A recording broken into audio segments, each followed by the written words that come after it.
Hello to all, welcome to my YouTube channel. Today I am going to explain compound means समास। तो आइए जानते हैं सबसे पहले समास क्या है। दो या दो से अधिक सार्थक शब्द के संक्षेपीकरण से एक नए सार्थक शब्द बनाने को समास कहते हैं। जैसे यहाँ पर दो या दो से अधिक सार्थक शब्द रहेंगे, ठीक है।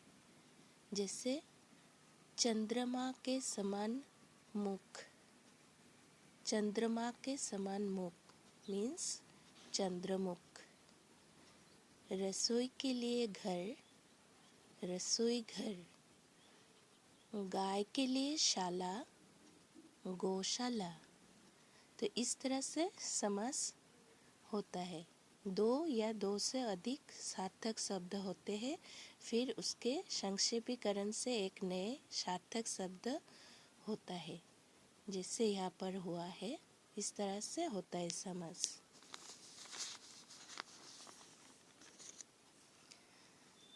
नेक्स्ट है समाज को कैसे पहचानेंगे। समाज को पहचानने की ट्रिक। तो यहाँ पर एक कुछ जानना ज़रूरी होता है। जिससे हम लोग जानते हैं समाज के 6 भेद होते हैं, और वो क्या है।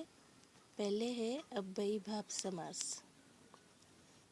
जिन शब्द के प्रारंभ में उपसर्ग जुड़े हो, प्रारंभ में यथा, प्रो, प्रति, नीर, आ, अन, भर, इन सारे शब्दों से अगर कोई शब्द शुरू होता है तो वो अव्ययीभाव समास होगा। उदाहरण है जैसे यहाँ पर देखो, यथाशक्ति, प्रतिदिन, भरपेट। यहाँ पर मूल शब्द कौन सा है? शक्ति। इसके आगे उपसर्ग लगा हुआ है यथा, तो ये यथाशक्ति हो गया ना। प्रतिदिन, भरपेट। मूल शब्द पहचानना भी ज़रूरी होता है। जैसे यहाँ पर दिन मूल शब्द है, भरपेट में पेट मूल शब्द होता है, तो उपसर्ग जोड़ने से वो अव्ययीभाव समास हो जाएगा। दूसरा है तत्पुरुष समास।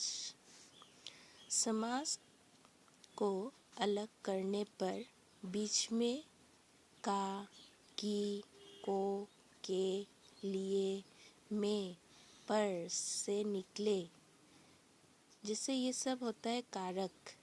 तो ये सब आए तो ये तत्पुरुष समास होगा। जिससे उदाहरण है रंगमंच।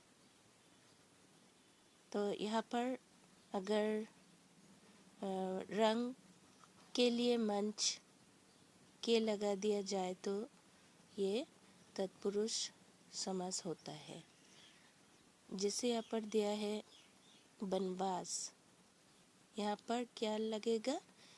वन में वास, में लग रहा है यहाँ पर बीच में, वन में वास, तो ये तत्पुरुष समास है।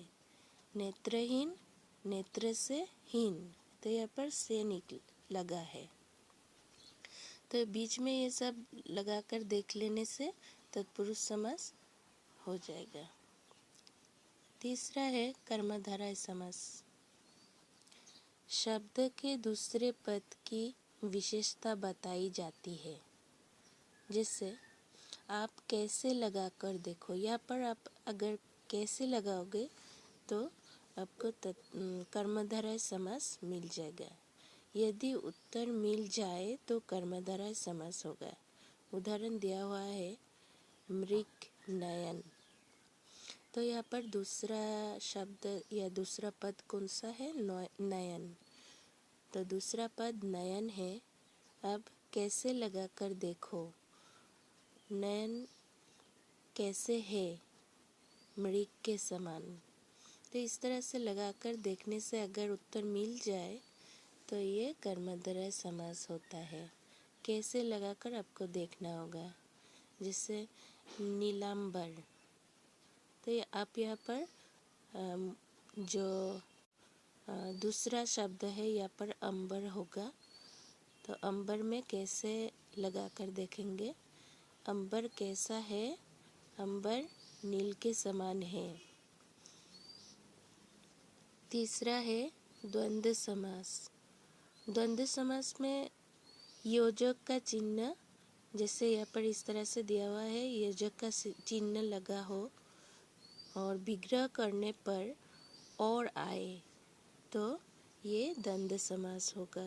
जैसे लेन देन, दाल रोटी और धीरे धीरे। तो धीरे धीरे में यहाँ पर सेम वर्ड आया है। सेम वर्ड आने से ये भी आपको ध्यान रखना होगा, अव्ययी भाव समास होगा। ठीक है। पांचवा है द्विगु समास। इस समास में पहला पद संख्या होती है। जैसे कोई भी संख्या वाला अगर शब्द हो तो वो द्विगु समास होगा। जैसे यहाँ पर उदाहरण दिया है पंचवटी नवग्रह। पंचवटी मीन पाँच, पंच मीन्स पाँच और नवग्रह मीन्स 9 ग्रह। ठीक है। तो संख्या होने से द्विगु समास होता है। और छठा है बहुब्रीहि समास। इसमें सब देवी देवताओं के नाम आते हैं। ठीक है। और पर्यायवाची शब्द के समूह के लिए एक शब्द आता है। उदाहरण दिया हुआ है त्रिनेत्र, लंबोदर, दशानन और प्रधानमंत्री। प्रधानमंत्री मीन्स मंत्रियों में जो प्रधान होता है तो वो प्रधानमंत्री होता है। ये शब्द समूह के लिए यहाँ पर दिया हुआ है एक उदाहरण। ठीक है। तो अगर आपको ये वीडियो अच्छा लगे तो आप एक लाइक ज़रूर कर दीजिए और चैनल को सब्सक्राइब कीजिए। Thank you.